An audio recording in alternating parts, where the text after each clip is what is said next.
వందనాలండి. ఈరోజు మనం ఆలోచించే అంశం ఏంటంటే అభిషేకము అనే టాపిక్ ఈరోజు మనము ఆలోచించేద్దాం. ఇంగ్లీష్లో ఏమంటారంటే ది అనాయింటింగ్ అని అంటారు.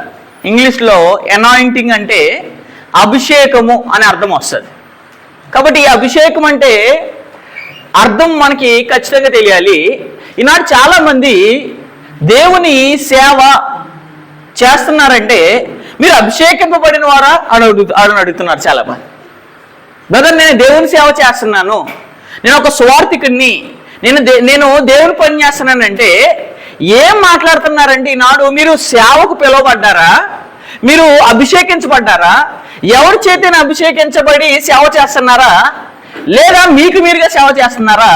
అభిషేకించబడకుండా సేవ చేయకూడదు అని ఈనాడు చాలా మంది కొన్ని నినాదాలు చేస్తున్నారు. ఎక్కడంటే సమాజంలో. అసలు అభిషేకం అంటే ఏంటి? దేవుడు అభిషేకిస్తాడా లేదా మానవులు అభిషేకిస్తారా? మానవులు కొంతమందిని అభిషేకిస్తారా? ఈ అభిషేకింపబడిన వారు మాత్రమే దేవుని సేవ చేయాలా అనేది ఎక్కడైనా అసలు బైబిల్లో ఉందా అనేదాన్ని ఈరోజు మనం యొక్క మూల పాటలకి ఈరోజు మనము వెళ్ళిపోదాం. బైబిల్లో ప్రతి విషయాన్ని అభిషేకమను అర్థం ఏంటి, అసలు ఎవరైనా అభిషేకం పొందారా బైబిల్లో, అసలే అభిషేకము క్రైస్తవులకి దేవుడు ఇస్తాడా లేదంటే ఒక పాస్టర్ గారు ఇంకొక పాస్టర్కి ఇస్తాడా?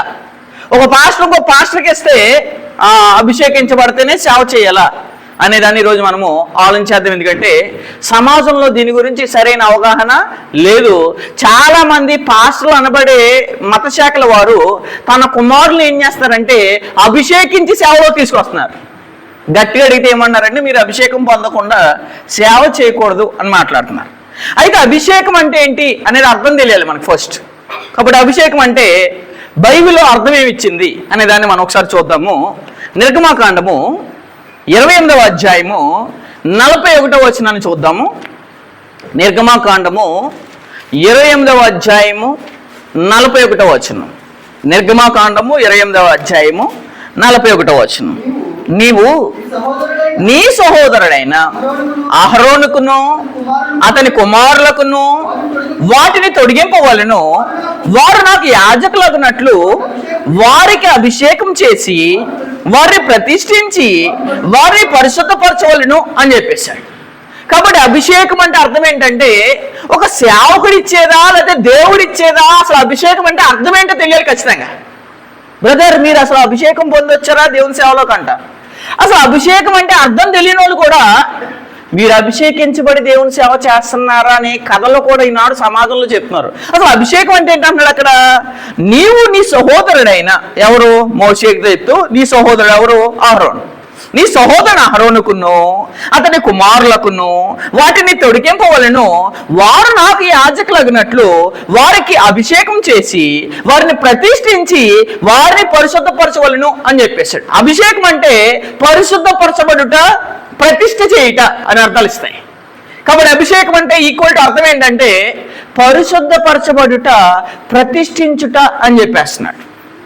కాబట్టి ఈ అభిషేకం అంటే అర్థం ఖచ్చితంగా మనకు తెలియాలి. ఎందుకంటే ఒక పదం క్రైస్తవులు వాడుతున్నామంటే క్రైస్తవులకే దేవుడు అభిషేకం ఇచ్చాడా లేదా పాస్టర్లు అనబడే వారికి ఇచ్చాడా అనేది క్లారిటీ మనకు తెలియకుండా దేవుణ్ణి నమ్ముకుంటే అది ఏమైపోతుంది అంటే పొరపాటు అయిపోతుంది. అభిషేకము తైలాభిషేక ఆరాధనలు అంటున్నారు కానీ అసలు అభిషేకం అంటే అర్థం కూడా సరైన అవగాహన కూడా ఇవ్వట్లేదండి. కాబట్టి అభిషేకం అంటే అర్థం ఏంటి? వారిని ప్రతిష్ఠించి వారిని ఏం చేయాలంట? పరిశుద్ధపరచవలెను. అంటే ప్రతిష్ఠించి ఏం చేయాలంట? ప్రతిష్ఠించి నిలబెట్టి ప్రతిష్ఠించి వారిని ఏం చేయాలి? పరిశుద్ధపరచవాలి. కాబట్టి అభిషేకం అంటే ఈ అర్థాన్ని మనకి ఖచ్చితంగా ఇస్తుంది. అయితే బైబిల్లో ఎక్కడైనా దేవుడు ఎవరినైనా అభిషేకించాడా? బైబిల్లో దేవుడు అభిషేకించాడా? లేదు కొంతమంది మానవుల చేత మానవులు అభిషేకించమన్నాడా? అది ఒకటి చూడాలి మనం. రెండోది, అసలు అభిషేకిస్తే ఎవరు అభిషేకించాలి? మానవులు అభిషేకించాలా? దేవుడు అభిషేకించాలి. ఎందుకంటే దేవుడు కొంతమందిని ఏర్పాటు చేసుకుని ప్రత్యేకపరిచి వాళ్ళు ఏం చేస్తారంటే ప్రత్యేకపరిచేది ఎవరు? మానవులు కాదు. ప్రత్యేకపరిచేది ఎవరంటే దేవుడే అని అర్థమవుతుంది అక్కడ. ఇంకా నేను నీ సహోదరుని ఎన్నుకున్నాను, వాని కుమారులు ఎన్నుకున్నాను, వాని కుమారులు ఎన్నుకుని వాళ్ళని ఏం చేయాలంటే అభిషేకించి ఇలా చేయాలని ఎవరు ఎన్నుకుంటున్నారు? మానవులు ఎన్నుకున్నారా, పాస్టర్లు ఎన్నుకున్నారా, దేవుడు ఎన్నుకున్నాడంటే ఆ వచ్చిన ఎవరు కనపడుతుంది? పరిశుద్ధపరిచేది, ప్రతిష్ఠించేది, ఏర్పాటు చేసేది, పిలిచేది ఎవరంటే దేవుడే అని మనకు స్పష్టంగా అర్థమవుతుంది. కాబట్టి పరిశుద్ధపరిచారు దానికి కొంతమందిని దేవుడు ఏర్పాటు చేసుకున్నాడంటే వారు ఎలాంటి వారంటే దేవుని దీవెని పొందినవారు.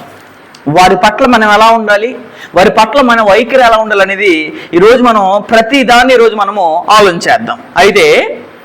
అయితే దేవుడు బైబిల్లో ఎవరినైనా అభిషేకించాడా అనే దాన్ని మనం కొంత లిస్ట్ని ఈరోజు మనము ఆలోచించేద్దాం. అభిషేకం అనే పదాలు ఈనాడు చాలా చోట్ల మనం వింటున్నాం. అయితే దేవుడు ఎవరినైనా బైబిల్లో అభిషేకించాడా? దేవుడు అభిషేకించాడా, మానవులు అభిషేకించారా అని రాసుకోండి ఒకసారి. మరి నిర్గమాకాండం 28వ అధ్యాయం, నిర్గమాకాండము 28వ అధ్యాయము 41వ వచనం ఇప్పుడే చదువు మనం. నీవు నీ సహోదరుడైన అహరోనుకును అతని కుమారులకును వాటిని తొడిగింపవలెను, వారు నాకు యాజకులగినట్లు. అంటే దేవుడు మొట్టమొదటిగా అభిషేకిస్తుంది ఎవరంటే యాజకుల్ని అని చెప్పేశాడు. యాజకులు ఎవరంటే లేవీలు. ఆ లేవీలు అహరోను కుమారులకై తొలగించాలి. ఎందుకంటే యాజకత్వం చేసేవాడికి లేవియా కాండంలో నిర్గమాకాండంలో ఒక డ్రెస్ అనేది ఉంటుంది, ఒక నియమాలు ఉంటాయి. వాళ్ళు ఎక్కడ పడితే అక్కడికి వెళ్ళకూడదు, ఎక్కడ పడితే అక్కడ కొన్ని కార్యక్రమాలు చేయకూడదు. ఎవరంటే యాజకులు. ఎక్కడంటే పాత ప్రకారం. కాబట్టి యాజకులు లేవీలు అంటే చాలా మంది ఉన్నారండి. లేవీ తరం. ఈ లేవీలు అనే సంతానంలో కేవలం దేవుడిని ఎవరిని ఎన్నుకున్నాడంటే ఒక కుటుంబము. ఆ లేవీలు ఒక కుటుంబమైన అహరోను సంతతి వారిని ఎన్నుకున్నాడు తప్పించి మరొకరు దేవుడు ఎన్నుకుంటలేదు అక్కడ. కాబట్టి అదే చెప్తున్నాడు అక్కడ, వారు నాకు యాజకులు అగినట్లు వారిని అభిషేకం చేసి వారిని ప్రతిష్ఠించి వారిని ఏం చేయాలంటే పరిశుద్ధపరచవాళ్ళు. దేవుడు మొట్టమొదటగా అభిషేకించింది ఎవరిని బైబిల్లో? యాజకుల్ని. యాజకులు అంటే ఎవరు? ఏ గోత్రంలో ఉన్నవారు? లేవి గోత్రంలో ఉన్నవారు. లేవి గోత్రంలో అనేక మంది ఉండగా కేవలం ఎవరు ఎన్నుకున్నాడంటే అహరోనును అతని కుమారులు మాత్రం ఎన్నుకున్నాడు దేవుడు. లిస్ట్ కూడా చెప్పేశాడు. అదే నిర్గమాకాండము 28వ అధ్యాయం 1వ వచనం. నిర్గమాకాండం 28వ అధ్యాయం 1వ వచనం. అసలు యాజకత్వం చేయాలంటే ఎవరెవరు? లేవీలు అందరూ కాదు. లేవీలు ఎవరు? మరియు నాకు యాజకత్వం చేయటకై నీ సహోదరుని అహరోనును అతని కుమారులను, అనగా అహరోను కుమారులైన నాదాబును, అబీహును, ఎలియాజరును, ఈతామారు ఇశ్రాయేలులో నుండి నీ వద్దకు పిలిపిపో అని చెప్పేశాడు. కేవలం నేను మట్టికి వీళ్ళని ఏం చేస్తానంటే అభిషేకిస్తాను. కాబట్టి ఇక్కడ అభిషేకిస్తుంది ఎవరంటే ఒక పాస్టర్ కాదు, ఒక సేవకుడు కాదు, ఒక సంఘపెత్త కాదు. ఇక్కడ అభిషేకిస్తుంది డైరెక్ట్ నేను ఎన్నుకుంటున్నాను, నా కొరకు వెళ్ళి పిలిపించు. నేను అభిషేకించేది ఎవరు? దేవుడు. ఎవరిని అభిషేకించాడు? యాజకులను అభిషేకించాడు. మరి వీళ్ళు ఎవరండి? ఒక నూనె తీసుకుని మీరు బైబిల్ ట్రైనింగ్ అయ్యారా, లేదా మీరు సేవకు రావాలనుకుంటున్నారా, సరే నేను అభిషేకం చేస్తే అప్పుడు మీరు సేవ చేయండి అన్నారు. వీళ్ళు ఎవరండి అసలే చెప్పడానికి?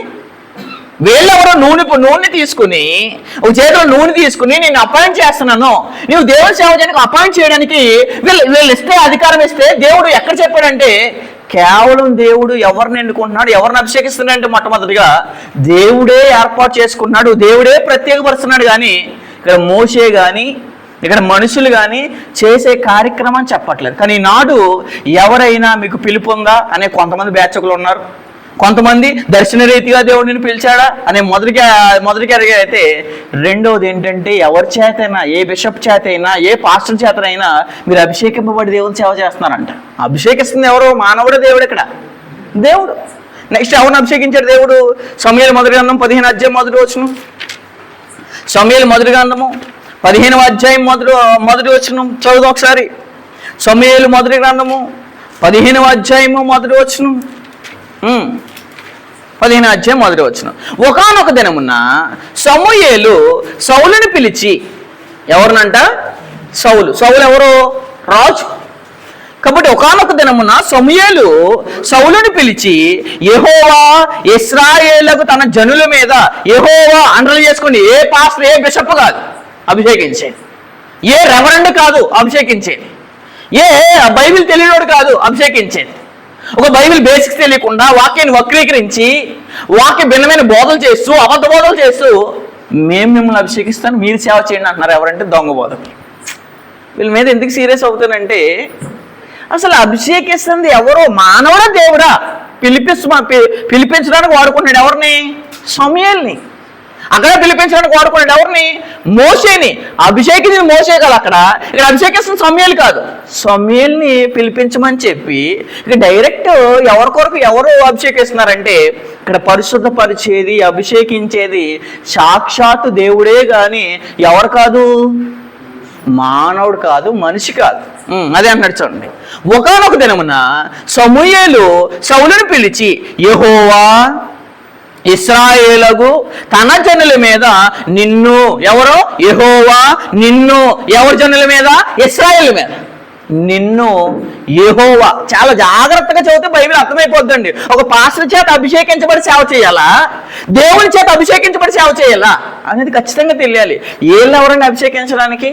బైబిల్లో బేసిక్ తెలియని వాళ్ళు కూడా సరే నేను నూనె పోస్తాను, మహాసభలో పెద్ద పెద్ద పాస్టర్లను పిలిపించి అందరి చేత ప్రార్థన చేయించి అందరి మీద నీ చేతులు ఎట్టించి నిన్ను అభిషేకిస్తాను అప్పుడు సేవ చేయంటున్నారు.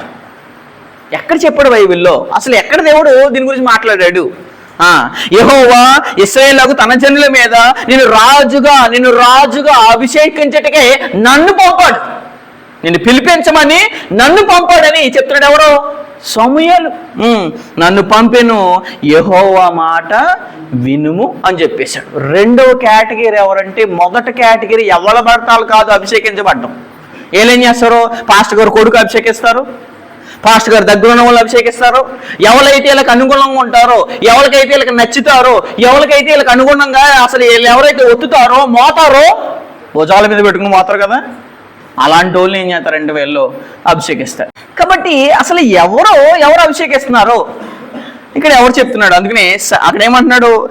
రాజుగా అభిషేకించుటకే నన్ను పంపెను, యెహోవా మాట వినుము. కాబట్టి అభిషేకించేది దేవుడు కానీ ఈ బిషప్లో ఈ మతశాఖ పాస్టర్లో అంతమందిని పిలిచేసి ఇదిగో నా కుమారుని ఈరోజు మీరు అందరూ అభిషేకించండి, నూనె పోయి ఎవరిని అభిషేకిస్తున్నారండి? కేటగిరీ కూడా చెప్తున్నాడు. ఎవరు?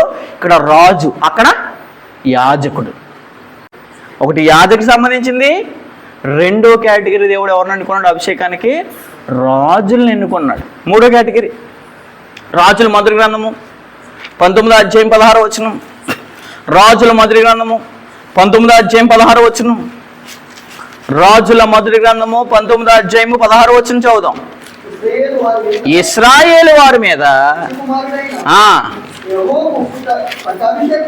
అక్కడ ఎవరికి చేస్తున్నానంటండి? ప్రవక్త. ఆయన ఒక ప్రవక్త గురించి మాట్లాడుతూ ఏమంటున్నాడు? చదవండి 19:16. ఇశ్రాయేలు వారి మీద నింషీ కుమారుడైన యెహూకు పట్టాభిషేకం చేయము, నీ కుమారుగా ఎవరంట? ప్రవక్త. కేటగిరీ చెప్తున్నాడు. ఎవరంటే? ప్రవక్త. ఎవరిని పడతాలని? తైలాభిషేక ప్రార్థన, తైలాభిషేకం ద్వారా నిన్ను రోజు ఏం చేస్తాను? నేను అభిషేకిస్తాను, వచ్చేయండి అన్నా చాలా మంది. కేటగిరీ ఉందా? కేటగిరీ ఉంది. యాజకుడు అయి ఉండాలి, రాజు అయి ఉండాలి, మూడోది ఎవరు? ప్రవక్త అయి ఉండాలి. చూద్దాం అక్కడ ఏమన్నాడు. అక్కడ ఇశ్రాయేలు వారి మీద నింషీ కుమారుడైన యెహూకు పట్టాభిషేకం చేయము, నీకు మారుగా ప్రవక్త అయ్యుటకు అబీల్మే హోలో వాడైన షాపాతు కుమారుడైన ఎలీషాకు ఏమి చేయము? అభిషేకం చేయము. కాబట్టి ఎవరు? నెక్స్ట్ కేటగిరీ ఎవరంటే ప్రవక్తలకి దేవుడు ఏం చేస్తున్నాడో అభిషేకం చేస్తున్నాడు. ఎవరు పడతారు కాదండి అభిషేకం అంటే. దేవుడు అభిషేకిస్తున్నాడంటే, దేవుడు ప్రత్యేకపడుతున్నాడంటే, దేవుడు ప్రతిష్ఠిస్తున్నాడంటే పాతంలో దానికంటూ సెపరేట్ కేటగిరీ అంటే ఒకటి ఉంది. ఈనాడు ఎవరు పడతారు సేవ? వాక్యం రానోడు, బైబిల్ తెలియనోడు, బైబిల్ మీద అవగాహన లేనోడు, బైబిల్ ట్రైనింగ్ కాలేనోడు, బైబిల్నే సరిగా అసలు వచ్చిన సరిగా చెప్పలేనోడు నట్టుకొచ్చి ఇప్పుడు ఏం చేస్తున్నారంటే, రండి మీరు సేవ చేయాలనుకుంటే మేము మిమ్మల్ని ఏం చేస్తాం? అభిషేకిస్తానికి అమౌంట్ మళ్ళీ ఒక చోట ఒక వ్యక్తిని అభిషేకించడానికి కొంత అమౌంట్ కట్టాలి. మళ్ళీ వీళ్ళు అభిషేకించడం ఏంటి, వాళ్ళు అభిషేకించడం ఏంటి, వాళ్ళ సేవకి వెళ్ళడం ఏంటి? ఎక్కడుంది బైబిల్లో? కాబట్టి మూడో కేటగిరీ ఎవరంటే ప్రవక్తలు. నాలుగవది అపోస్తుల కార్యములు 10వ అధ్యాయం 38వ వచనం. అపోస్తుల కార్యములు 10వ అధ్యాయము 38వ వచనం. ఎవరిని అభిషేకిస్తున్నారండి? కేటగిరీ చెప్తున్నాడు అక్కడ. అదేదనగా అపోస్తుల కార్యములు 10వ అధ్యాయం 38వ వచనం. దేవుడు నజరేయుడైన యేసును పరిశుద్ధాత్మతోను శక్తితోను. కాబట్టి ఎవరంటండి దేవుడు ఇక్కడ ఎవరిని అభిషేకిస్తున్నాడు? క్రీస్తు ప్రభువుని అభిషేకిస్తున్నాడు. భూమి మీదకి వచ్చాడు కాబట్టి క్రీస్తు అనే పేరుకి అర్థం ఏంటి? అభిషక్తుడు అని అర్థం. కాబట్టి యేసు అంటే రక్షకుడని, క్రీస్తు అంటే అభిషక్తుడని. ఈయన ఎప్పుడు అభిషక్తుడు అయ్యాడంటే దేవుని చేత భూమి మీదకి వచ్చిన తర్వాత దేవుని కార్యక్రమాలు చేయడానికి వచ్చాడు. కాబట్టి దేవుడు యేసుక్రీస్తుని ఏం చేశాడు?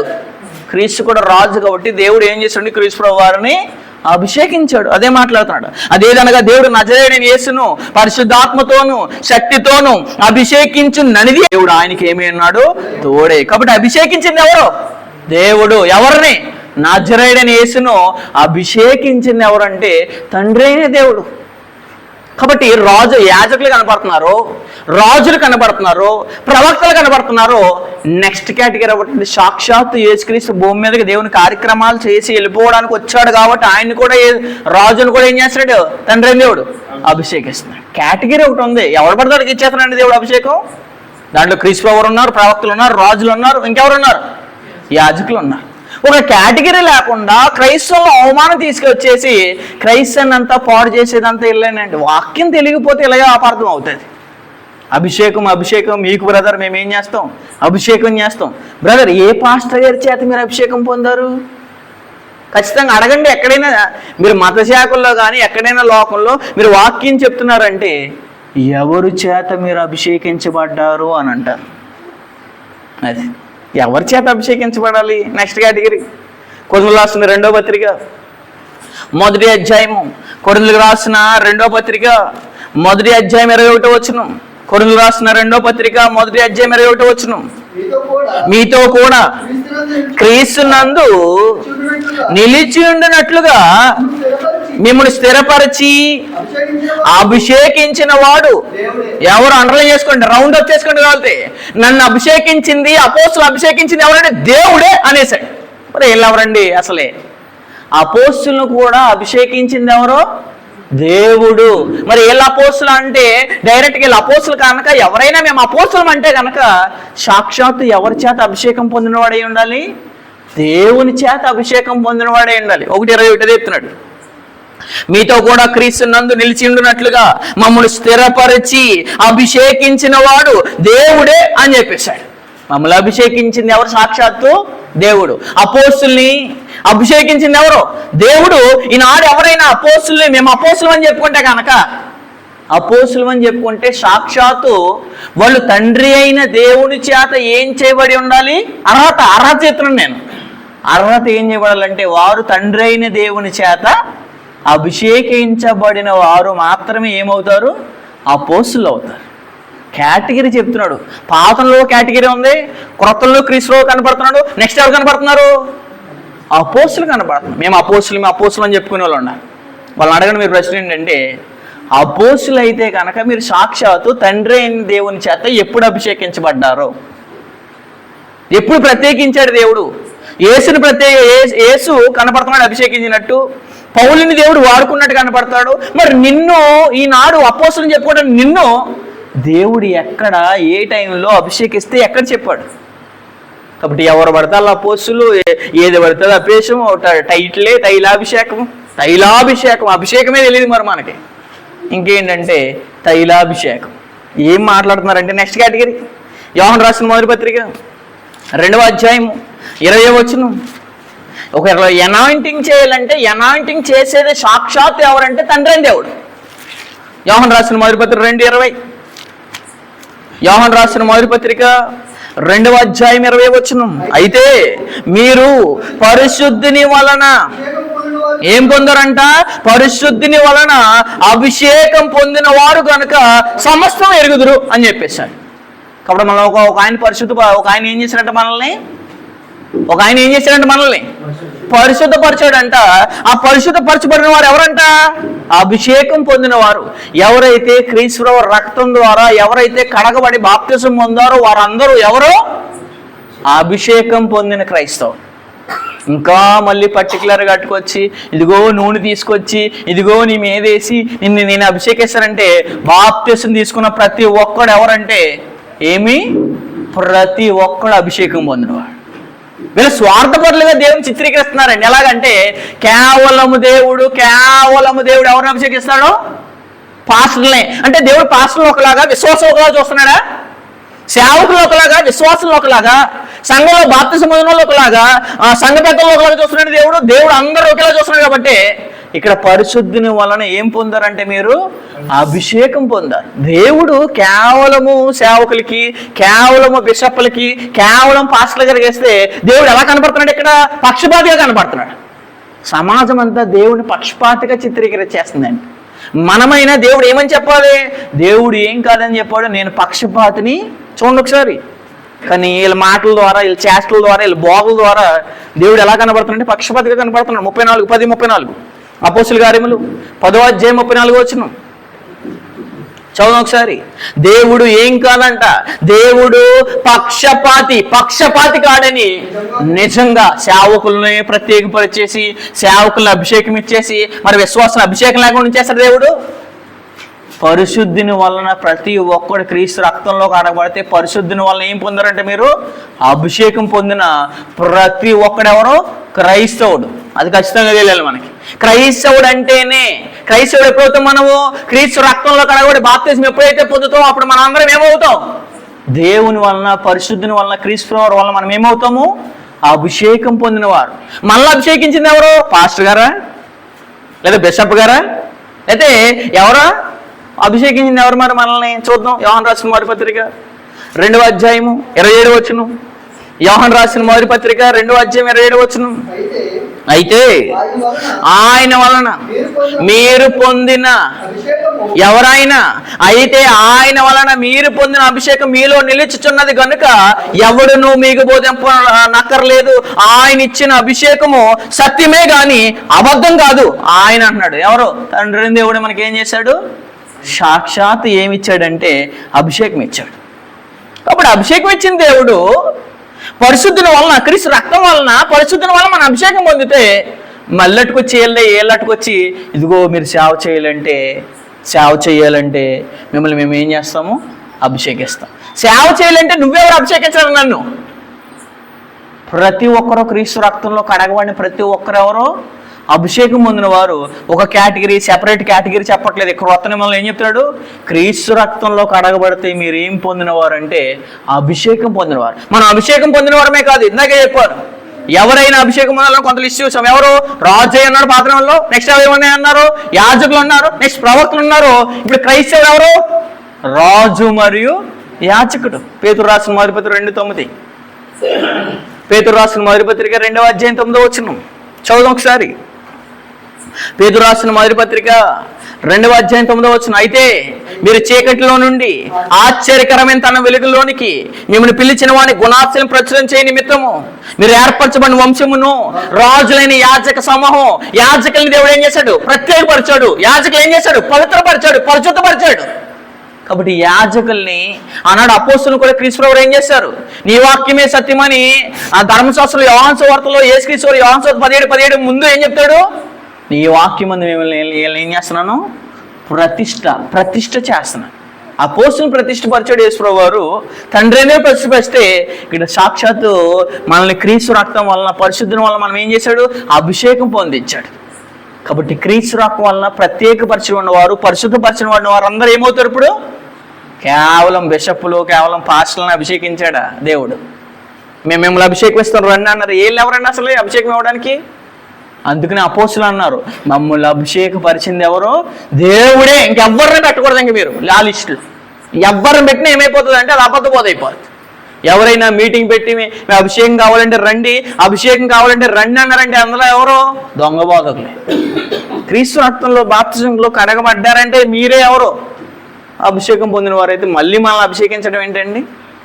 ఇప్పుడు ఒక లిస్ట్ కనపడింది. ఎవరు అభిషేకించారు దేవుడు? యాజకులు, రాజులు, ప్రవక్తలు, క్రీస్తు అభిషేకించబడ్డాడు. నెక్స్ట్ ఎవరు?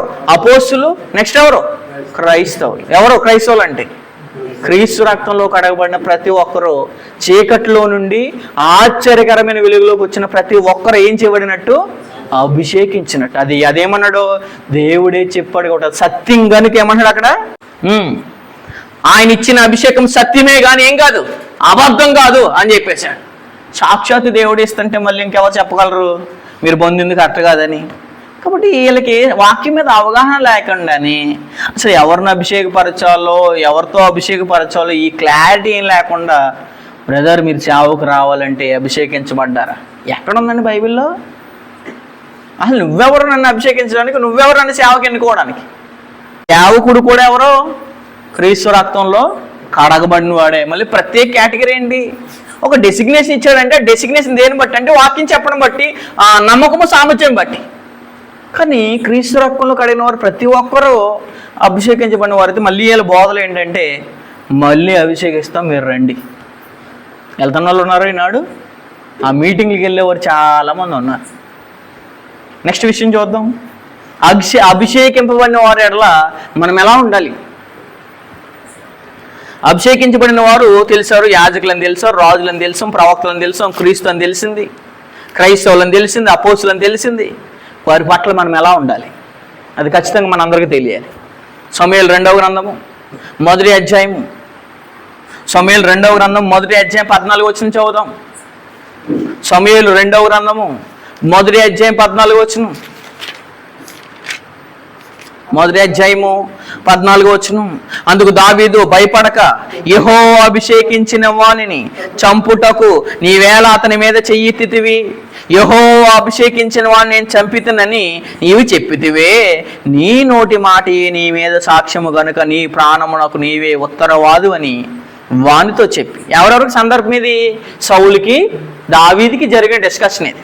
అక్కడ ఏమన్నాడు చూడండి 12వ వచనంలో, సౌలును యోనాతానును యెహోవా జనులను ఇశ్రాయేలు ఇంటి వారును యుద్ధంలో కూలిరని వారిని గూర్చి దుఃఖపడుచు ఏడ్చుచు సాయంకాలము ఏడ్చుచు ఏం చేస్తారంట? సాయంత్రం వరకు ఉపవాసం ఉండిరి అని చెప్పేశాడు. ఇక్కడ అసలే సౌలు రాజు, దావీదు ఒక రాజు. అసలు దావీదు సౌలుని చంపాలని ఎప్పుడు అనుకోడు, కానీ సౌలు ఎప్పుడు చంపేద్దామని చూస్తాడు ఎవరిని? దావీదుని. ఒకసారి చూద్దాం అండి అసలు సౌలు విషయంలో దావీదు చూపించిన మాదిరిని చూద్దాం. కూతురుని ఎన్నుకుని, కొడుకుని ఎన్నుకుని ఎలా చంపేద్దాం దావీదుని అని అనుకుంటాడు. ఎవరో? సౌలు. ఏ విధంగా ఈయన చంపేద్దాం? ఎందుకు చంపేస్తాడంటే దావీదుని, నీ సైన్యమేమో 1000 కొలది అంటే ఆ దావీదు సైన్యం ఎంత కొలది? 10,000 కొలది అని కనపడుతుంది. కాబట్టి దావీదు సైన్యం 10,000 మందా? నా సైన్యం 1000 మందా? 1000 మందని దావీదు మీద ఈర్ష్య పెంచుకుని సౌలు కూతురు ద్వారా, కొడుకు ద్వారా, తన ద్వారా ఏదో విధంగా దావీదుని చంపేద్దామని చూస్తాడు. కానీ ఇలా చంపేద్దామని చూసినప్పుడు సౌలు దావీదు ఇలా తెలిసినప్పుడు కూడా తన వైఖరి, తన మాదిరి ఎలా ఉందో చూద్దాం ఒకసారి బైబిల్లోంచి. సమూయేలు మొదటి గ్రంథము 24వ అధ్యాయం 5వ వచనం. సమూయేలు మొదటి గ్రంథము 24వ అధ్యాయం 5వ వచనం చదువుదాం. 24:5. సౌలు పై వస్త్రమును తాను కోసినని దావీదు మనసునొచ్చి అని చెప్పేశాడు. సౌలు ఎవరు? నిన్న చదవమ్మాను. సౌలు ఎవరు? దేవుని చేత అభిషేకించబడిన వాడు. దేవుని చేత అభిషేకించబడిన వాడి యొక్క వస్త్రాన్ని కోసినందుకు మనసులో తీరని బాధపడిపోతున్నాడు. ఎవరు? దావీదు. అయ్యో ఇతను నేను వస్త్రం కోసేసానే మనసులో ఏమవుతున్నాడంటే దావీదు నొచ్చుకుంటున్నాడు అని చెప్పేశాడు. అంటే ఎవరైతే అభిషేకించబడిన వారిని, అభిషేకించే వారి యొక్క ప్రాణాన్ని హాని చేయడానికి కూడా వేరే ఒకరు ఏం చేయకూడదంటే తలంచకూడదండి. ఇప్పుడు క్రైస్తవులు ఉన్న మనము, క్రైస్తవులు ఉన్న సహోదరుల యొక్క వాడిని చంపుదామని, వాళ్ళు హత్య చేద్దామని, వాళ్ళు ఎలా కిరాతకంగా చంపేద్దాము అని అనుకున్నవాడు క్రైస్తవుడు కాదు. ఎందుకంటే అభిషేకించిన వారు ఎవరు అభిషేకించారు? ఇక్కడ దేవుడి చేత అభిషేకించబడిన ఎవరైనా ముట్టుకున్నారో భయంకరంగా ఉంటుందని జస్ట్ వస్త్రం కోసినందుకు మనసులో నొచ్చేసుకుంటున్నాడు ఆయన. చూడండి అక్కడ 4వ వచనం. దావీదు జనులు, అదుగో నీ దృష్టికి ఏది మంచిదో అది నీవు అతనికి చేయనట్లు నీ శత్రువు నీ చేతికి అప్పగించునని యెహోవా నీతో చెప్పిన దినం వచ్చినని అతనితో అనగా దావీదు లేచి వచ్చి సౌలుకు తెలియకుండా అతని పై వస్త్రము చెంగును కోసెను. అయితే సౌలు పై వస్త్రము తాను కోసినని దావీదు ఏం చేస్తాడంట? మనసును నొచ్చి అంట. ఇతడు యెహోవా చేత ఏం చేయబడిన వాడు? అభిషేకము నొందిన వాడు కనుక యెహోవా చేత అభిషక్తుడనైనా నా ప్రభువునకు నేను ఈ కార్యము చేయను. దేవుడే ప్రత్యేకపరిచిన తర్వాత, దేవుడు ప్రత్యేకపరిచిన వాడికి ఏం చేయకూడదంట? హాని చేయకూడదని అనుకున్నాడంటే. కానీ ఈనాడు చాలా మంది క్రైస్తవులు ఉండి క్రీస్తు రక్తంలో కనబడి కూడా ఎవరికి హాని చేద్దాం, ఎవరిని చంపేద్దాం, ఎవరిని అహత్య చేద్దామని చంపడానికి కూడా తెగించేస్తారు చాలా మంది. దేవుడు అభిషేకించిన వారిని ఎవరైనా చంపారా, ఎవరైనా నరహత్య చేశారా, అది చాలా భయంకరమైన. దావీదుని చూసి మనం మార్చుకోవాలి. ఎందుకంటే వస్త్రాన్ని కోసినందుకే బాధపడిపోతున్నాడు ఆయన. ఎందుకు? ఈయన ఎవరు? సౌలుని నన్ను చంపాలనుకుని వచ్చినా సరే సౌలుని దేవుడు అభిషేకించాడు కాబట్టి కిందకి మాట్లాడుతాను చూడండి. అక్కడ ఈ యెహోవా చేత అభిషేకం నొందిన వాడు కనుక యెహోవా చేత అభిషేక్తున్నైన నా ప్రభు నాకు నేను ఈ కార్యము చేయను, యెహోవాను బట్టి అతను నేను చంపనని తన జనులతో.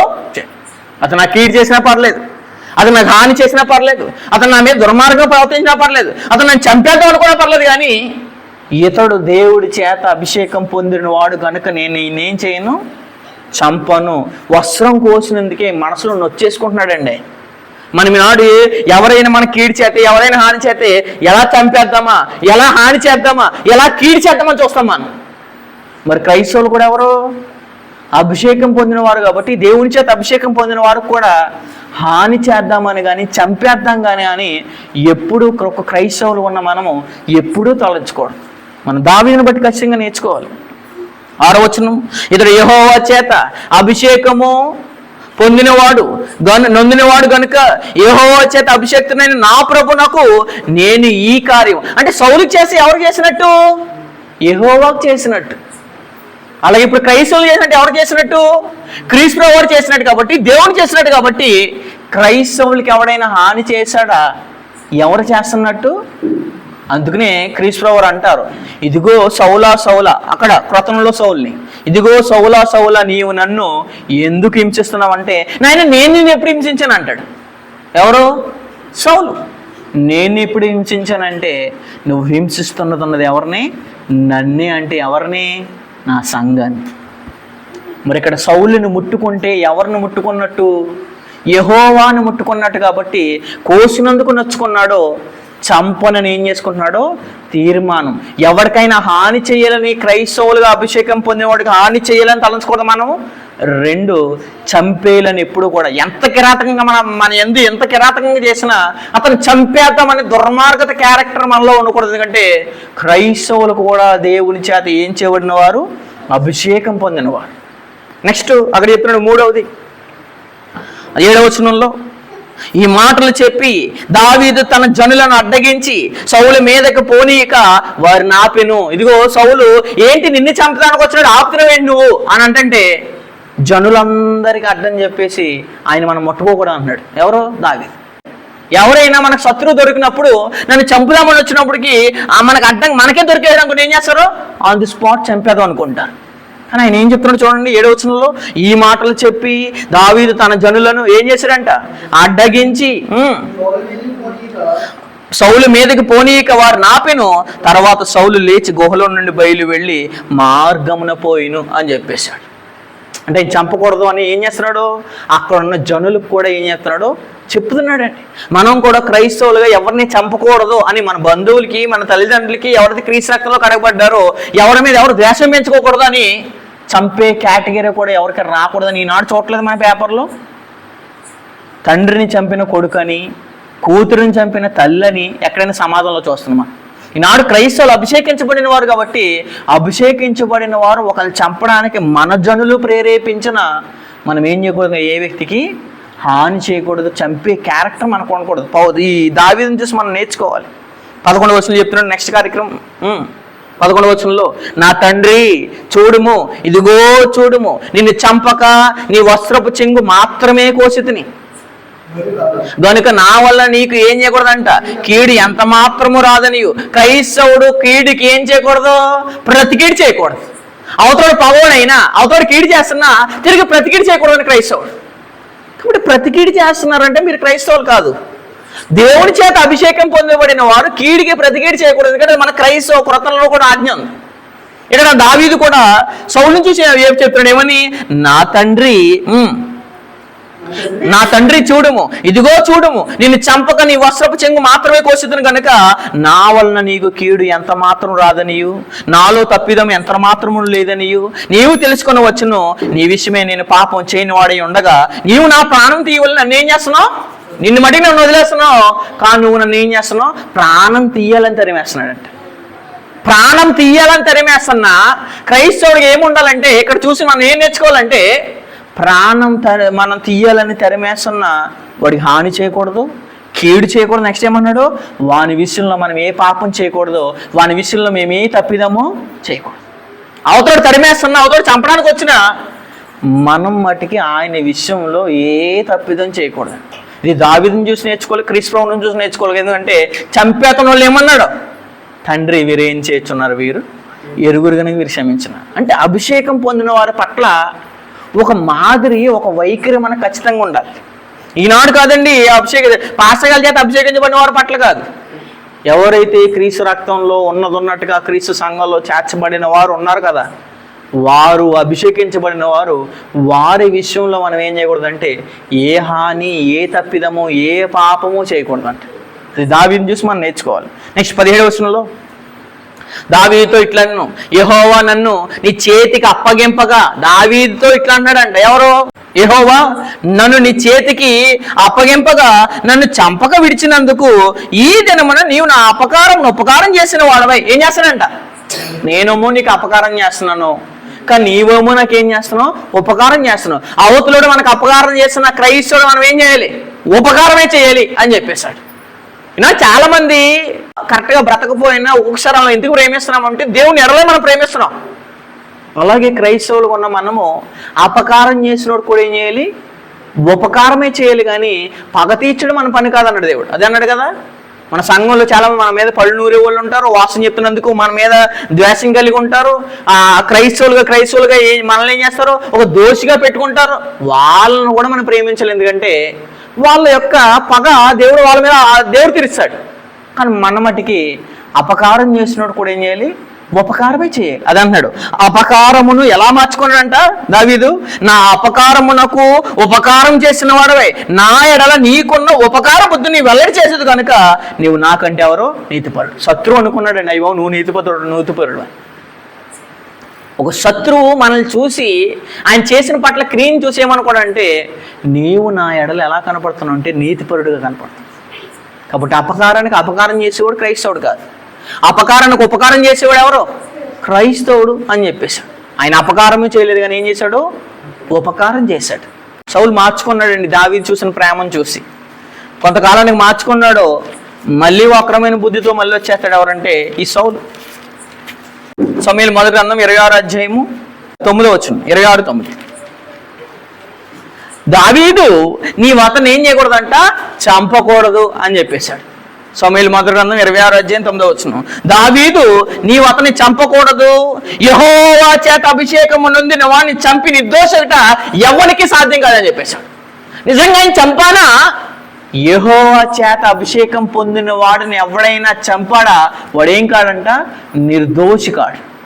క్రైస్తవులుగా క్రీస్తు రక్తంలో నిర్దోషిగా తీర్చబడిన మనము ఎవరినైనా చంపితే మళ్ళీ దేవుని దృష్టిలో ఏం కాలేమో, నిర్దోషి కాలేమో. గుర్తుపెట్టుకోండి. ఇది దావీదుని చూసి శత్రువు పట్ల, అభిషేకం పొందిన వారి పట్ల ఆయన చూపించే వైఖరి, ఆయన చూపించే మాదిరి. కాబట్టి ఎన్ని విషయాలు చూపిస్తున్నాడండి ఆయన. మొదటి విషయం ఏంటిది, అక్కడ వస్త్రాన్ని కోసి మనసులో నచ్చుకున్నాడు. రెండోది అభిషేకం చేయమని చంపనన్నాడు. మూడవది తన జనుల్ని సౌలు చంపకుండా ఏం చేశాడు, ఆపేశాడు. వాని ఎడల్ని నేనేం చేయనన్నాడు, ఏ పాపము చేయనన్నాడు. అపకారానికి ఏం చేశాడు, ఉపకారమే చేశాడు. ఇక్కడ ఏమన్నాడు కిందకి, దావీదు నీవు అతన్ని చంపకూడదు, యెహోవా చేత అభిషేకం నొందిన వాడిని చంపి నిర్దోషి ఎవరికి సాధ్యము, యెహోవా జీవంతోడు, యెహోవా అతని మొత్తును, అతను అపాయం వల్ల చచ్చును లేదా యుద్ధమునకు పోయి. దావీదు ప్రేమించిన సౌలుని సౌలు తన బుద్ధి మార్చుకోక మళ్ళీ చంపేద్దామని వస్తాడు. ఎవరిని, దావీదు. అప్పుడు వాళ్ళు జనులు అంటారు, డైరెక్ట్గా దొరకడు మనకి శత్రువు, దొరకడు కాబట్టి ఆన్ ది స్పాట్లో చంపేయని జనులు దావీదుతో చెప్తుంటే ఆయన ఏమన్నాడంటే, ఎవరైనా యెహోవా చేత అభిషేకం పొందిన తర్వాత వాడిని చంపి నేను నిర్దోషి అవుతానంటే నిర్దోషి అవలేను అంటున్నాడు. నిర్దోషి అవలేనప్పుడు అక్కడ ఏమన్నాడు కిందకి 9వ వచనంలో 10, యెహోవా జీవముతోడు, యెహోవాయే. అతను ఏం చేస్తాడంట, ఇతను మారలేదా, ఇతను బుద్ధి మార్చుకోలేదా. చాలా మంది మనం ప్రేమిస్తే ఇంకా మారరు కదా, మారలోని దేవుడే మొత్తాడు, దేవుడు మొత్తేస్తాడే. సౌలుని అంత ప్రేమించిన అతను తప్పు తెలుసుకోకుండా మరలా దావీదుని చంపాలని వచ్చాడు. ఇప్పుడు దావీదు చెప్తాడు ఏమనంటే, దేవుడు అతన్ని మొత్తును అతని అపాయం వలన చచ్చును లేదా యుద్ధమునకు పోయి నశించు. నేను మటుకు ఏం చేయను, కానీ అతను దేవుడే మొత్తుతాడు, యుద్ధంలోకి వెళ్ళి నశించిపోతాడు, అపాయం వల్ల ఏమైపోతాడు, చచ్చిపోతాడు. మన శత్రువు మనం ఎంత చూపిస్తున్నా, అభిషేకం పొందిన వాడి పట్ల ఇంకా ఎంత ప్రేమ చూపిస్తున్నా వాడు అర్థం చేసుకోలేదా, ఒకానొక కాలానికి దేవుడే మొత్తేస్తాడని సాక్షాత్ దావీదే తన నోట ద్వారా చెప్తాడు. అంటే సౌలు అభిషేకం పొందినవాడు కాబట్టి అభిషేకం పొందిన వాడి పట్ల దావీదు ఏం చూపిస్తున్నాడు, మాదిరి. ఏమేమి చూపించాడు ఆయన? వస్త్రమును కోసి మనసులో నొచ్చుకున్నాడు. 2, అభిషేకించబడిన వాడిని చంపనన్నాడు. 3, తన సౌలుని చంపకుండా ఆపేశాడు. 4, ఏ పాపం చేయనివాడిగా ఉన్నాడు. 5, అపకారానికి ఉపకారమే చేశాడు. 6, దేవుడు అవునుగాక అని అనుకున్నాడు. అంటే అదే అన్నాడు చూడండి కిందకి, అతని యుద్ధకు మొత్తును యెహోవా చేత అభిషేకం పొందిన వాడిని నేనేం చేయకూడదు, చంపను. అలాగ నేను చేయకుండా యెహోవా నన్ను ఏమంటాడంట, అవునుగాక. యెహోవా అవునంటే అవునుగాక అనుకున్నాడంట. అలాగ నేను చేయకుండా యెహోవా నన్ను ఆపునుగాక అనేడు. యెహోవా అవునంటే అవును, ఆయన నన్ను ఏం చేయాలంట, ఆపునుగాక అని. దేవుడే చూసుకుంటాడు ఈయన మీద. నేను ఎంత ప్రేమించినా ఇంకా మళ్ళీ చంపాలని వస్తున్నాడు కాబట్టి దేవుడే ఈయన మొత్తుతాడు, అపాయం వల్ల చచ్చిపోతాడు, యుద్ధం పోయి నశించిపోతాడు. అందుకని యెహోవా అవునన్నాడు కాబట్టి నేనేం చేయను, హాని చేయకుండా నన్ను ఆపి అన్నాడు దేవుడు. ఎవరు? దావీదు. నెక్స్ట్, అభిషేకించబడిన వారి ఎడల మనం ఎలా ఉండాలి?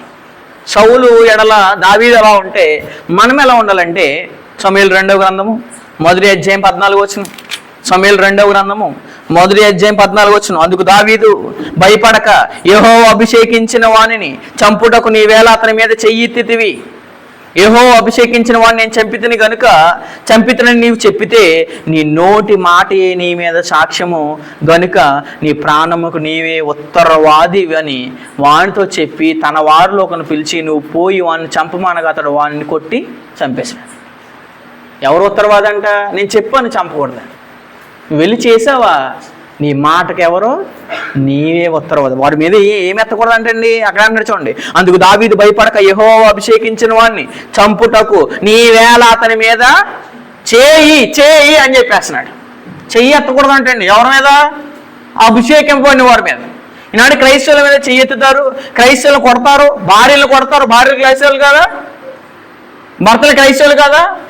క్రీస్తు రక్తంలో కడగబడిన ప్రతి ఒక్కరు అభిషేకించబడిన వారు అయితే అభిషేకింపబడిన వారి మీద ఏం చేయకూడదు, చెయ్యి ఎత్తడానికి కూడా తెగించకూడదు. బట్ నువ్వు చెయ్యి ఎత్తరాదు, అక్కడ నువ్వు చెయ్యి ఎత్తితివి అంటున్నాడు. చెయ్యి ఎత్తడానికి కూడా క్రైస్తవుల మీద క్రైస్తవుడు చెయ్యి ఎత్తడానికి కూడా ఏం చేయకూడదు, తెగించకూడదు. 2వది అదే సమూయేలు 2వ గ్రంథము 19వ అధ్యాయము 21వ వచనం. సమూయేలు 2వ గ్రంథము 19వ అధ్యాయం 21వ వచనం చదువుతాం. 19వ అధ్యాయం 21వ వచనం. అంతటా సెరయా కుమారుడగు అభిషేక్ యెహోవా అభిషేకించిన వానిని శపించిన షిమి మరణమునకు పాత్రుడు కాదా అని అనగా. కాబట్టి క్రైస్తవుడు ఒకరిని ఏం చేయకూడదంట, శపించకూడదు.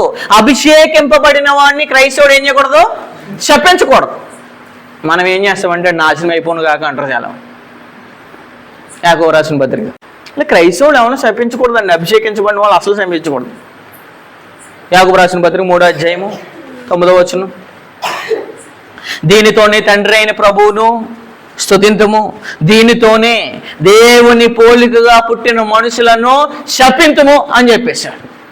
ఒక అభిషేకించబడిన వాడిని శపించడానికి షిమి బయలుదేరితే ఆ షిమి వంటి వారు ఈనాడు ఉన్నారు. ఎవరండి? చాలా మంది. క్రైస్తవుడు ఒక వ్యక్తిని ఏం చేయకూడదు, వీడు నాశనం అయిపోను కాక, వీడి జీవితం అల్లకల్లోలం అయిపోను కాక అని మనుషులు ఏం చేస్తారండి, శపిస్తారు. ఇప్పుడు పాస్టర్లు కూడా గట్టిగా చెప్తే మనల్ని ఏం చేస్తారు, వీళ్ళు పాస్టర్లు అనబడేవాళ్ళు మనల్ని శపిస్తారు. క్రైస్తవుడు అభిషేకం పొందిన ఎవరిని ఏం చేయకూడదు, శపించకూడదు, వారి మీద ఏం చేయకూడదు, చెయ్యి ఎత్తకూడదు. కాబట్టి ఇది ఖచ్చితంగా క్రైస్తవులు తెలుసుకోవాలండి.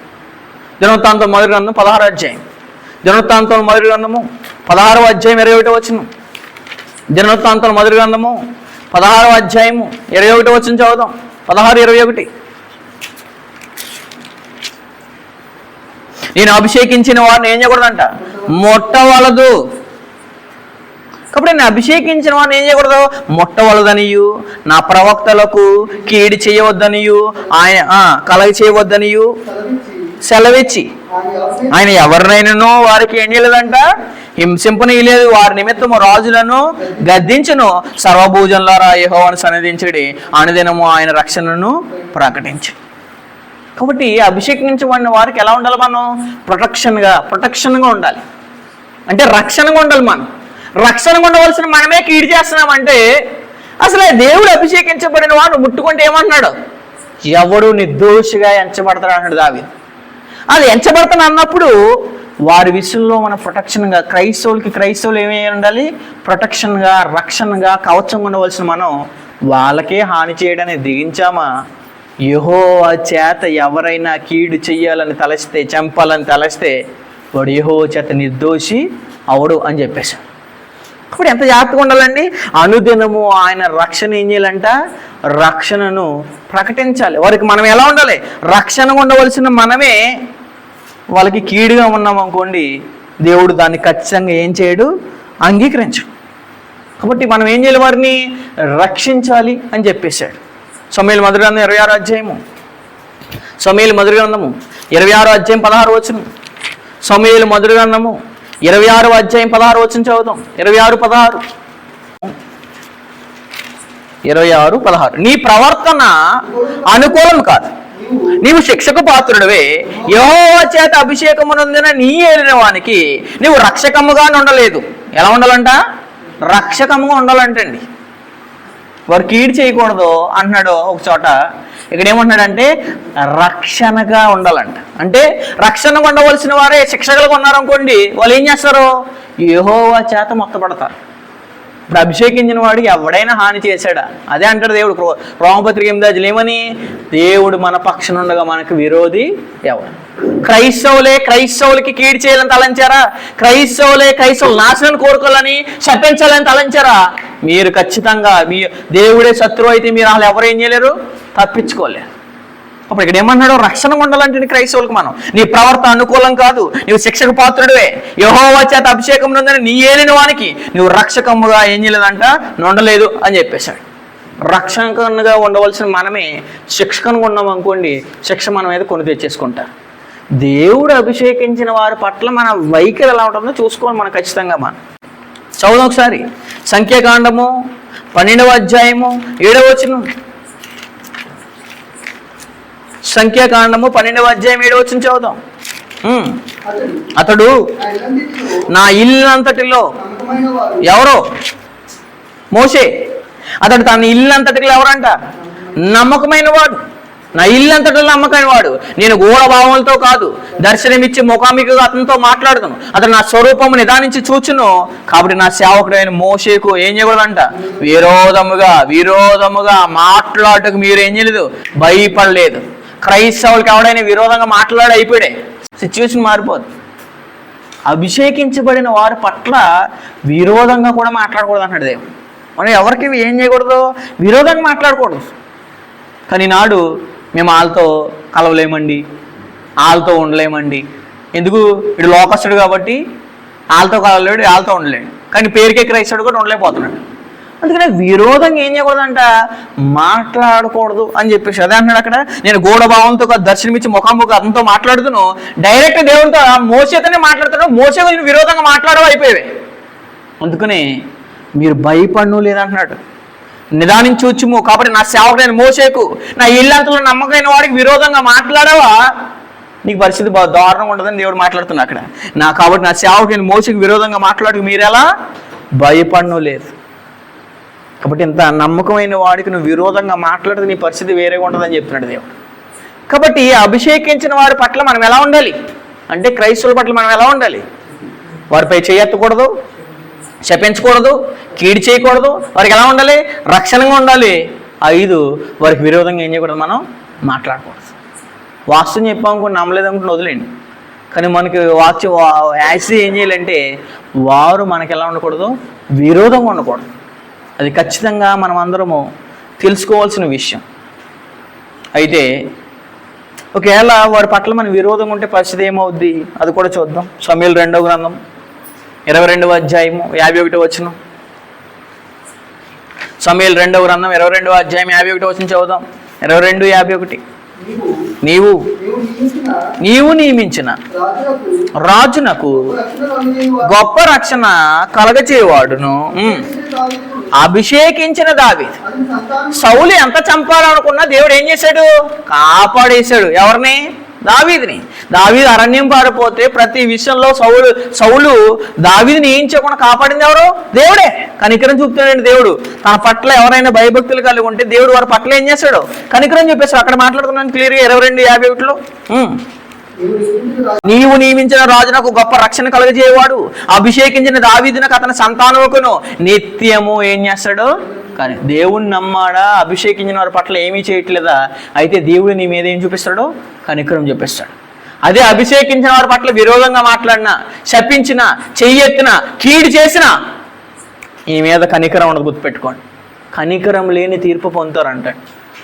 కాబట్టి కనికరం లేని తీర్పు పొందకూడదంటే అభిషేకించిన వారి పట్ల ఎలా రియాక్ట్ అవ్వాలో అలా మాత్రమే మనం ఏం చేయాలి? రియాక్ట్ అవ్వాలి ఖచ్చితంగా. సమూయేలు మొదటి గ్రంథం 26వ అధ్యాయము 23వ వచనం. సమూయేలు మొదటి గ్రంథము 26వ అధ్యాయం 23వ వచనం చదువుతాం. 26:23. యెహోవా ఈ దినము నిన్ను నాకు అప్పగించినను, నేను యెహోవా చేత అభిషేకము నొందిన వాణిని చంప నల్లకపోయినందున ఆయన నా నీతిని, నా విశ్వాస్యతను చూచి నాకు ప్రతిఫలము. ఎంత కీడు చేశాడండి ఆయన నీకు? ఎంత హాని చేశాడండి? ఎంత తిట్టుకున్నాడు? నీ దగ్గరే వాకింగ్ వచ్చి నిన్నే తిట్టుకున్నాడంటే వారి పట్ల మనం ఏ కీడు చేయకుండా ఉంటాయనుకోండి, దేవుడే చూసుకుంటాడు. అందుకని నీ విశ్వాసతను చూశాను. నెక్స్ట్ ఏమంటున్నాడు? నీ విశ్వాసతను, నా నీతిని, నా విశ్వాసతను చూచి నాకేం చేస్తాడంటే దేవుడు ప్రతిఫలము దయచేయండి. కీడు చేసేవారి పట్ల కీడు చేస్తారంటే మీరు ఏం తీసేసుకున్నారని అర్థం? ప్రతిఫలం పొందేస్తున్నారు. కానీ కీడు చేసేవారి పట్ల కీడు చేయకుండా, అపకారం చేసేవారి పట్ల ఉపకారం చేసి, చెయ్యెత్తకుండా, శపించకుండా, విరోధంగా మాట్లాడకుండా ఉంటే కనుక మీకు ఒకరోజు నేను ఏం చేస్తాను? ప్రతిఫలం ఇస్తాను. కాబట్టి క్రైస్తవుల పట్ల మన వైఖరి ఉండాలి. ఎందుకంటే క్రైస్తవులు అందరూ ఏం పొందినవారు? దేవుని చేత అభిషేకము పొందబడినవారు. ఈ మత శాఖల వారు కాదు. దేవుని చేత అభిషేకం యాస్టిజ్ లేఖనాల ప్రకారంగా బాప్తిసం పొందినవారు. కాబట్టి వారి పట్ల మనం ఏం చేయాలి? వారి పట్ల వ్యతిరేకంగా ఏమన్నా ఉంటే దేవుడు మనం ఏం చూపించడం? కనికరం చూపించడం. రెండవది మన విశ్వాసత, మన నీతి ఇతరుల పట్ల, క్రైస్తవుల పట్ల, అభిషేకించబడిన వారి పట్ల ఉంటే కనుక మన మీద దేవుడు ఏం చేస్తాడు? ప్రతిఫలం ఇస్తాడు. కాబట్టి ఎవరైనా ఈనాడు అభిషేకించబడ్డారంటే ఈనాడు చాలామంది రక్షణ లేకుండా ఉన్నారు, ఇంకా బాప్తిసం పొందలేకుండా ఉన్నారు. ఇంకా బాప్తిసం పొందలేని వాళ్ళు రక్షణ పొందలేరు. ఏం చెప్పాలంటే వాళ్ళు ఇంకా దేవుని చేత అభిషేకించబడలేదు. దేవుని చేత అభిషేకించబడని వారు ఈనాడు చాలామంది లోకంలో ఉన్నారు. వీళ్ళు చాలా భయంకరమైన పరిస్థితులు ఉన్నారు. ఎందుకంటే ఇంకా దేవుని చేత అభిషేకించబడకుండా ఉన్నారు. అభిషేకించబడిన వాడు క్రైస్తవులు అయితే వారి పట్ల మన వైఖరి ఎలా ఉండాలో, సౌలుని దావీదుని చూస్తే సౌలు పట్ల దావీదు ఎలా ఉన్నాడో తెలిసాడు, ఎగ్జాంపుల్ చూపించాడు. మనం ఎలా ఉండాలో చెప్పేశాడు అక్కడ. అలాగే మనం కూడా అభిషేకించబడిన వారిని దేవుని చేత ఏం చేయాలి? అభిషేకించబడలే చేయాలి. కాబట్టి ఎవరు అభిషేకించారు మనకి? పాస్టర్ గారా, బిషప్ గారా? ఎవరు అభిషేకం ఇచ్చారంటే అభిషేకించింది ఎవరు? మనల్ని దేవుడే. ప్రత్యేకపరిచింది ఎవరు? మనల్ని దేవుడే. పరిశుద్ధపరిచింది మనల్ని ఎవరు? దేవుడే. కానీ ఏ వ్యక్తి మన ఎవరైనా పరిశుద్ధపరిచారా? పాస్టర్గా నూనె పామేత పైన తల మీద అద్దేతే అభిషేకించినట్ట?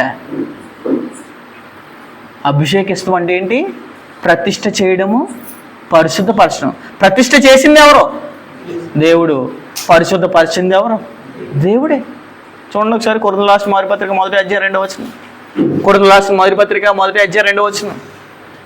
కొరింథీలో ఉన్న దేవుని సంఘమునకు అనగా పరిశుద్ధపరచబడిన వారికి, పరిశుద్ధగా ఉండడానికి పిలువబడిన వారికని శుభమని చెప్పి వ్రాయినది. కాబట్టి మనం పరిశుద్ధపరచబడిన దేవుడు, పరిశుద్ధపరిచింది దేవుడు. కాబట్టి మనల్ని ఎవరు పరిశుద్ధపరచలేదు? ఏ బిషప్ గారు, ఏ రెవరెండు, ఏ నామకార్థ బోధకుడు మనల్ని ఏం చేయలేదు? పరిశుద్ధపరచలేదు, ప్రతిష్ఠ చేయలేదు. మనల్ని ప్రతిష్ఠ చేసింది, పరిశుద్ధపరిచింది, చీకట్లోని వెలుగులోకి రప్పించింది ఎవరు? దేవుడే. అయితే వారి పట్ల నువ్వు ఎలా ఉన్నావో కూడా చెప్పిస్తున్నావా? కీడు చేస్తున్నావా? చెయ్యెత్తుతున్నావా? విరోధంగా మాట్లాడుతున్నావా? ఖచ్చితంగా నువ్వు ఖచ్చితంగా దేవుని అభిషేకం పొందిన వారి చేత ఏదైనా ఇలా చేస్తే దేవుని వలన ఏం పొందలేరంట, నిర్దోష అవ్వలేరంట. కాబట్టి అభిషేకం అంటే ఏంటో తెలిసింది. అభిషేకం అంటే ప్రతిష్ఠ చేయుట, పరిశుద్ధపరచుట, ప్రత్యేకపరచుట. అయితే దేవుడు ఎవరిని అభిషేకించాడు బైబిల్లో? యాజకుల్ని, రాజుల్ని, ప్రవక్తల్ని, క్రీస్తుని, అపోస్తుల్ని, క్రైస్తవుల్ని. అయితే సౌలు విషయంలో దావీదు చూపిన మాదిరి ఏంటి? వస్త్రం కోసం మనసులో నొచ్చుకున్నాడు, అభిషేకించిన వాడిని చంపనని అనుకున్నాడు.